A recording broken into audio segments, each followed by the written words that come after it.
Brought you by Meghdoot herbal. मुझे diabetes है। मेघदूत मधुशून्य ये हाई ब्लड शुगर और ब्लड प्रेशर को कंट्रोल तो करता ही है, साथ में ये मुझे काफी एनर्जेटिक रखता है। मेघदूत मधुशून्य खाओ, फिट एंड फाइन हेल्थ बना। देखिए, दिल्ली में तथाकथित एलिगेशन था कि अंशु प्रकाश जी के ऊपर किसी हमारे विधायक साथी ने उनके ऊपर जो है थप्पड़ मार दिया।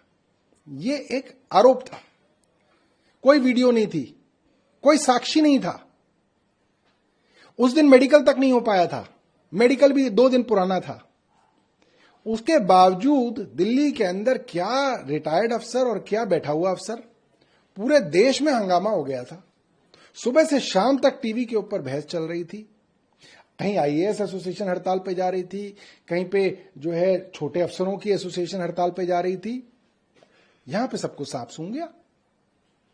यहां पे भारतीय जनता पार्टी से ऐसा क्या डर लगता है बड़ी बड़ी एसोसिएशनों को कि आज वो धरना प्रदर्शन नहीं कर पा रहे हैं। कुछ दिनों पहले की बात है, मनोज तिवारी जी ने एक आईपीएस अफसर का गिरेबान पकड़ लिया था दिल्ली में। तब आईपीएस एसोसिएशन को साफ सूंघ गया था, कोई हड़ताल नहीं हुई, कोई हंगामा नहीं हुआ। तो साफ है कि जो बड़ी बड़ी एसोसिएशन हैं ये भारतीय जनता पार्टी के इशारों पे काम करती हैं। अब भारतीय जनता पार्टी वाले माई बाप हैं आजकल अफसरों के, उनके खिलाफ कैसे झंडा खड़ा कर देंगे? तो बड़ी शर्म की बात है कि जिसको डेमोक्रेसी का एक तीसरा पिलर माना जाता था, अफसरशाही, ब्यूरोक्रेसी, आज वो लगभग भारतीय जनता पार्टी के सामने नतमस्तक है। देखिए, ये दिल्ली की सरकार कोई ना चला रहे हैं, ये तो फुलेरा की पंचायत चला रहे हैं। क्या इनके पास और कोई तरीका नहीं है पुरानी गाड़ियों को रोकने का? क्या मॉनसून के अंदर, जब दिल्ली में मॉनसून आ चुका है, रोज बारिश हो रही है, उसमें आप आर्टिफिशियल रेन का पायलट करेंगे? छोटे छोटे गड्ढे आपने भर दिए और बड़े बड़े गड्ढे छोड़ दिए। पेट्रोल पंप पे पेट्रोल पंप वाला लड़ाई झगड़ा करेगा पेट्रोल देने वालों को। पेट्रोल पंप मालिकों की एसोसिएशन कह रही है कि ये जो है इम्प्रैक्टिकल है। मगर जैसे एक फुलेरा की पंचायत चलती है, उस तरीके से पूरी की पूरी सरकार को चलाने की कोशिश है, और इनको सरकार चलानी नहीं आती, ना ही चला सकते हैं। कल मुख्यमंत्री रेखा गुप्ता ने कहा कि नहीं उठाई, इसलिए अब हमें ये सब करना पड़ रहा है। देखिए, 5 साल आप मुझसे लिखवा लीजिए, 5 साल तक रेखा गुप्ता जी सिर्फ और सिर्फ आम आदमी पार्टी को गाली देते रहेंगे, और 5 साल बाद ये कहेंगी कि भैया हम कुछ नहीं कर पाए क्योंकि अरविंद केजरीवाल ऐसा कर गए, अरविंद केजरीवाल ऐसा कर गए। केजरीवाल जी ने सरकार चलाई, शीला दीक्षित के खिलाफ लड़के आए। क्या हमने कभी कहा कि शीला जी ऐसा कर गई इसलिए नहीं हो रहा, शीला जी ऐसा कर गई इसलिए नहीं हो रहा? हमने नहीं कहा। हमने कहा जिस स्थिति में हमने चुनाव लड़ा वो स्थिति हमें मालूम है, हम लोगों के लिए काम करेंगे। इनको काम नहीं करना, इनको सिर्फ बहानेबाजी बनानी है, और 5 साल तक अगर इनकी सरकार चली तो सिर्फ और सिर्फ बहाने बनाएंगे। एक दूसरा मामला आपने उसे लेकर ट्वीट भी किया, उड़ीसा में की पिटाई का एक वीडियो वायरल हो रहा है। नवीन पटनायक ने भी उसके सवाल खड़े किए हैं कि एक आईएएस की इस तरह से पिटाई। देखिए, दिल्ली में तथाकथित एलिगेशन था कि अंशु प्रकाश जी के ऊपर किसी हमारे विधायक साथी ने उनके ऊपर जो है थप्पड़ मार दिया। ये एक आरोप था, कोई वीडियो नहीं थी, कोई साक्षी नहीं था।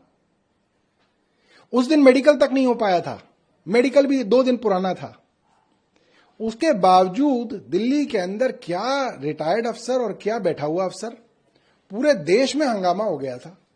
सुबह से शाम तक टीवी के ऊपर बहस चल रही थी। कहीं आईएएस एसोसिएशन हड़ताल पे जा रही थी, कहीं पे जो है छोटे अफसरों की एसोसिएशन हड़ताल पे जा रही थी। यहां पे सबको साफ सूंघ गया। यहां पे भारतीय जनता पार्टी से ऐसा क्या डर लगता है बड़ी बड़ी एसोसिएशनों को कि आज वो धरना प्रदर्शन नहीं कर पा रहे हैं। कुछ दिनों पहले की बात है, मनोज तिवारी जी ने एक आईपीएस अफसर का गिरेबान पकड़ लिया था दिल्ली में। तब आईपीएस एसोसिएशन को साफ सूंघ गया था, कोई हड़ताल नहीं हुई, कोई हंगामा नहीं हुआ। तो साफ है कि जो बड़ी बड़ी एसोसिएशन हैं ये भारतीय जनता पार्टी के इशारों पे काम करती हैं। अब भारतीय जनता पार्टी वाले माई बाप हैं आजकल अफसरों के, उनके खिलाफ कैसे झंडा खड़ा कर देंगे? तो बड़ी शर्म की बात है कि जिसको डेमोक्रेसी का एक तीसरा पिलर माना जाता था, अफसरशाही, ब्यूरोक्रेसी, आज वो लगभग भारतीय जनता पार्टी के सामने नतमस्तक है। एक दूसरा मामला अभी चुनाव की जा रही है, आरोप लग रहे हैं कि लोगों को जो वहां पे अपोजिशन की पार्टियां बीजेपी के खिलाफ उनके समर्थक वोटों को हटाया जाएगा। उस पर चुनाव आयोग की प्रतिक्रिया है कि हम एलिजिबल वोटर को बाहर नहीं करेंगे, हमारी कोशिश सिर्फ है कि कोई गलत वोटर लिस्ट में न रहे। देखिए, जिस दिन केंद्र सरकार ने सुप्रीम कोर्ट का कानून पलट के ये तय किया कि मुख्य चुनाव आयुक्त वो बनेगा जो केंद्र सरकार चाहेगी, तब ये साफ हो गया था कि केंद्र सरकार का कोई यसमैन, कोई उनका अपना अफसर मुख्य चुनाव आयुक्त और चुनाव आयुक्त बनेगा।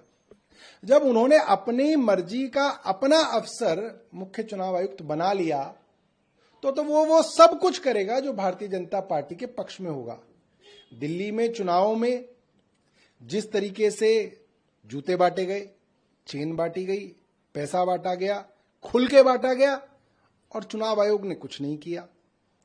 वोटर लिस्ट के अंदर मैनिपुलेशन की गई, वोटरों के नाम काटे गए, नए नए वोटरों के नाम मेंबर ऑफ पार्लियामेंट की कोठियों के अंदर जो है नए नए लोग डाले गए। इससे साफ हो गया। और जिस तरह से महाराष्ट्र की वोटर लिस्ट को छुपा के इलेक्शन कमीशन भागा भागा फिर रहा है, अरे वोटर लिस्ट में ऐसा क्या है, आप दे दीजिए कांग्रेस को, क्या दिक्कत है आपको? कुछ तो चोरी है जिसको छुपाया जा रहा है। और अब जो है नेक्स्ट लेवल, क्योंकि अब इन्हें पता चल गया कि भाई दिल्ली और महाराष्ट्र से जिन गड़बड़ियों से बीजेपी को जिता सकते हो, अब वो गड़बड़ियां नहीं चलेंगी। तो अब अगले लेवल पे आ गए, अगले कदम पे आ गए। कुल मिला के चुनाव आयोग की विश्वसनीयता 0 हो गई है, 0।